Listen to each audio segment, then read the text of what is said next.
Hello and welcome to the Spirit, Mind, Body membership training today. This is Cynthia Sumner. I am the owner and founder of Healing Leaf, and I am excited to share with you some great information. And I want to start off by sharing a little bit of a personal story. So I have been in the nutrition field for over 15 years now and have had hundreds of experiences to learn from. It's interesting what we're led to go through so that we can learn what we need to and get us to really develop our talents and come to some real realizations of what really works, what doesn't, what brings us the most joy and what doesn't, what our weaknesses are and what our strengths are, and how we can transform our weaknesses into strengths. So one of those experiences was after I had my fourth baby. So I had been eating really, really well for years at this point, and my business was going really well, and I was helping many, many people heal. And I had healed and had many different experiences with healing a lot of different problems in my body and in my heart and my mind. So depression and then all sorts of physical issues that I had. So I did not expect this to happen. This came as a huge surprise after I had my fourth baby. I noticed a few months later when I was trimming down and releasing weight that my belly I had a big problem with my belly, and I thought, well, it's just because it's my fourth baby. But as I kept losing, I realized I have a stomach problem, and I couldn't figure it out. And I read, and I asked every expert and any person that I knew in the medical field, in the nutrition field. And I had a friend that was a gynecologist that I thought, well, maybe she knows a little bit about what's going on with this bloating and these pains and all these problems. And I tried all sorts of cleanses, and I tried all sorts of different remedies, and I was working on my emotions. At that time, I had some really profound experiences understanding how much our emotions are connected to our physical issues. But now that I look back, I see that there were some things subconsciously that I knew were too painful to face. And so I kept trying all of these physical natural remedies that had worked with clients and experiences in the past. I kept having this little nagging feeling in the back of my mind that there's a lot of emotional things that I needed to look at.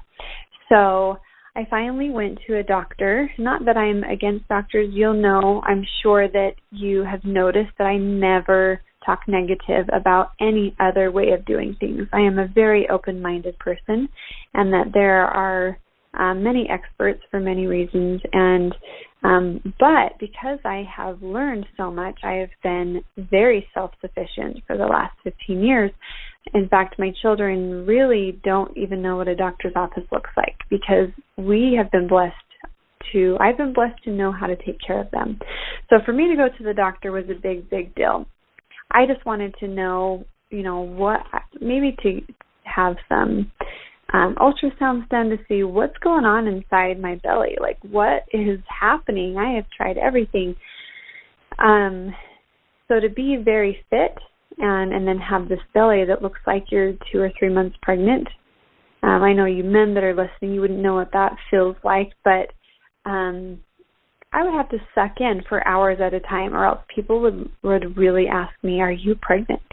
So I had this major belly issue, a lot of pain, a lot of frustration emotionally over it, and I was eating so good. So to make a very long story short, I went to the doctor, had some tests done, and what he told me was I should get a tummy tuck. Now, I'm not sharing this with you to bash on the doctor. I was frustrated. He never asked me how often I went to the bathroom. He didn't ask me what I ate. He didn't ask me anything like that. But he just didn't know. And I could tell he was a really great doctor and a really great man. So he told me I should go get a tummy tuck. Now, I knew that that was not the answer. I needed to know what was going on. Pulling my skin together and making it tight does not fix my insides. So I did go on to learn what emotions needed to be worked on, how to work on them. And then there was physical things I needed to do. I felt nudged and urged and prompted to go 100% raw. And I was not ready for that. I did not think it was fair. I thought I already eat so good, I should be healthy and not have any issues. And so I was really angry, but I had tried everything else, and so I went 100% raw. And I wasn't enjoying it. I was feeling pretty upset. But after a few weeks, my taste buds changed even more. Didn't know they could change more because I was already eating so well. And I started feeling amazing, absolutely amazing. And I started enjoying my food to a level I hadn't, and I loved my food before. Like, I had this special place in my heart. It's a very tender subject because I really appreciate the beautiful food that grows from the ground for us and how healing it is. But I didn't realize there was another level, and I'm so grateful for this trial that I went through because it took me to a place that I would have never chose to go. But my higher power knew there was more for me to learn. And I've been able to help hundreds of people. I guess I shouldn't say hundreds. Many people, I don't know how many, lots, that have had similar digestive issues that I wouldn't have been able to help them with. But on a personal level, I went up another level emotionally, or 2 or 3, and spiritually. And I have been able to enjoy life in a way that it's just, there really are no words. I still have my challenges and my struggles and, things that come into my life, but I didn't know I could feel this good. I didn't know that I could have so much strength emotionally and physically. And so I have been able to heal my digestive issue and have been able to get to a far higher level than I would have ever chose to on my own, and I'm so grateful. So the reason why I share that story is because sometimes we need to take steps for ourselves, for our own good, that we don't want to take, but really in the end we'll be so grateful for it. And we need to be open-minded and really pray about it, really contemplate and meditate on it, and allow ourselves to move to a place that really can bring so much clarity, energy, joy, purpose to our life. And I want to share a few tips on eating healthy, because I teach whole body healing. It's not just about food, but it's such a huge part because it feeds your spirit and your body at the same time.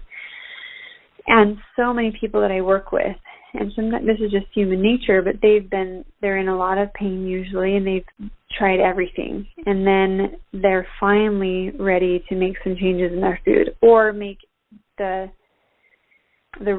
deeper changes that they need to make. Because food, we all really are addicted to food. There is a real addiction to the food that we eat, and we don't realize how powerful that is and how much it's hurting us.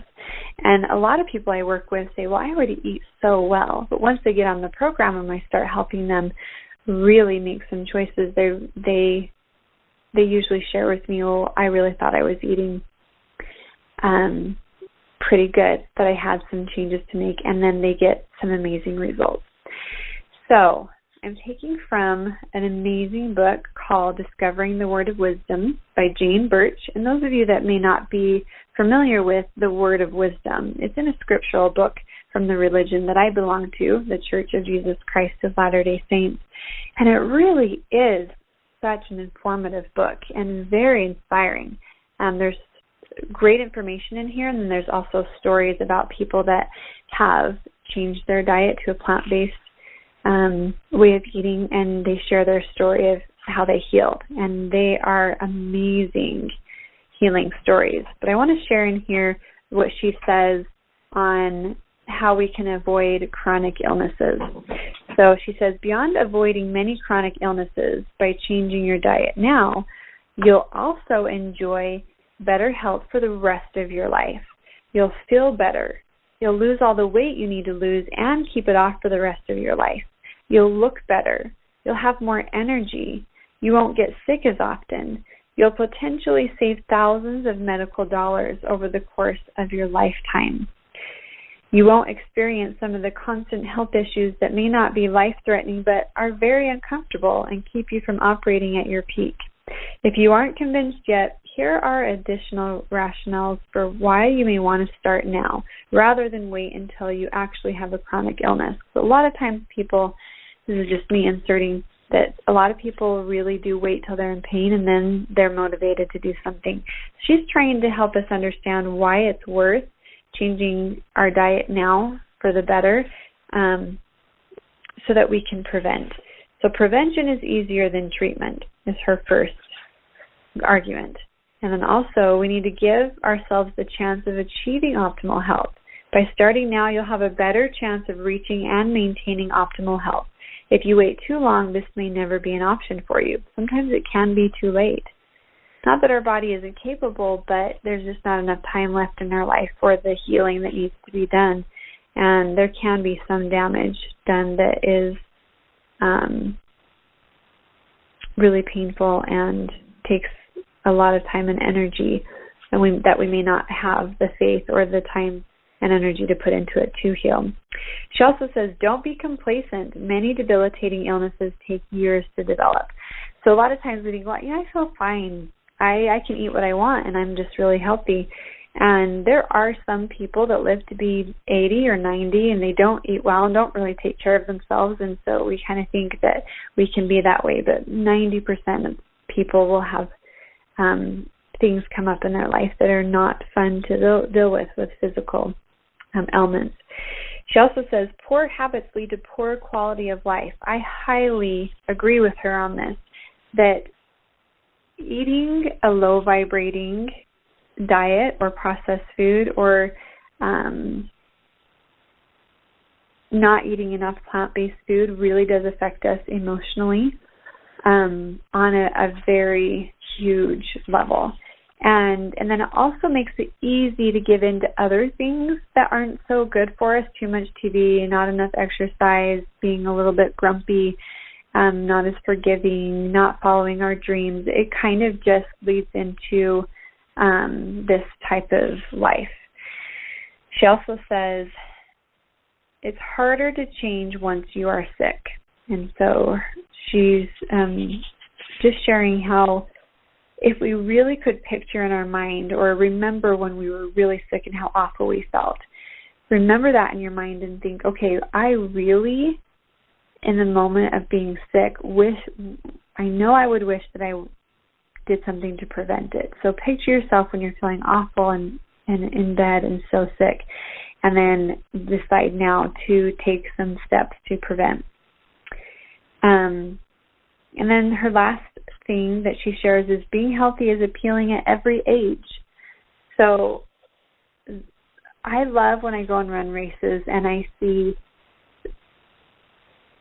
older men and women that look like they're 60, 70, or some of them 80, and they pass me by because they have this strength in them. I think most of it's a mental strength, but obviously they have to have a physical body that's up to par to be able to run like that. And then you see some people, I know some that are in their 60s that barely can walk, hardly ever leave their house, constantly have physical ailments. Now, don't get me wrong, I know that genetics play a big part, but I also know that if you give your body what it needs, then those negative genetic traits will lay dormant. And I am a walking example of that, because there are things that were genetically passed on to me that I've been able to heal. And so eat a little bit better, get up and exercise, educate yourself so that you have that information. It makes it really easy to be healthy, and it motivates you to be healthy when you're educated. So I highly recommend this book, Discovering the Word of Wisdom by Jane Birch. You can also go, if you want to hear some amazing stories about people that have moved to a plant-based diet and their miraculous healing. Let me see. What is the website?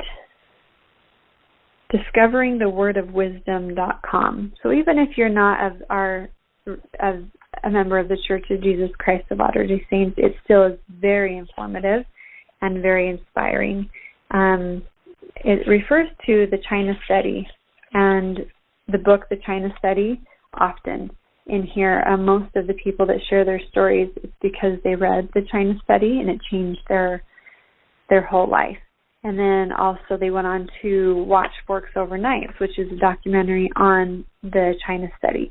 And so these stories talk about how they read that, and it was almost exactly teaching what our word of wisdom, a modern day revelation, given to our church leaders on what's best to feed your body so that you can be mentally and spiritually strong, and so that you can fulfill your purpose, and so you can have clarity and energy and joy in your life, and to share that with other people, which is exactly what my purpose is, and that what my company, what I've created, and what I want for other people. So if you feel like it's time for you and you're ready to move forward, I have some amazing programs that you can be a part of, that hundreds of people have changed their lives through these programs. It helps give you the information you need, the support you need, and it's just an organized program to help you move forward in gaining energy and clarity and healing, and also preventing, and this is emotional healing as well, all wrapped into a program of healing physically and emotionally. So you can reply to this email if this is something that you're ready for. We would love you to hop on and learn with us. And once you start learning, you get to share that with other people. So it's a really exciting experience. So I invite you to contact me, and we can have a free one-on-one. You can ask questions. And share this with anybody that you feel inspired to share it with, those that can use the information in their life that are ready for it and open to it. And I hope you have a wonderful day. We'll talk to you next week.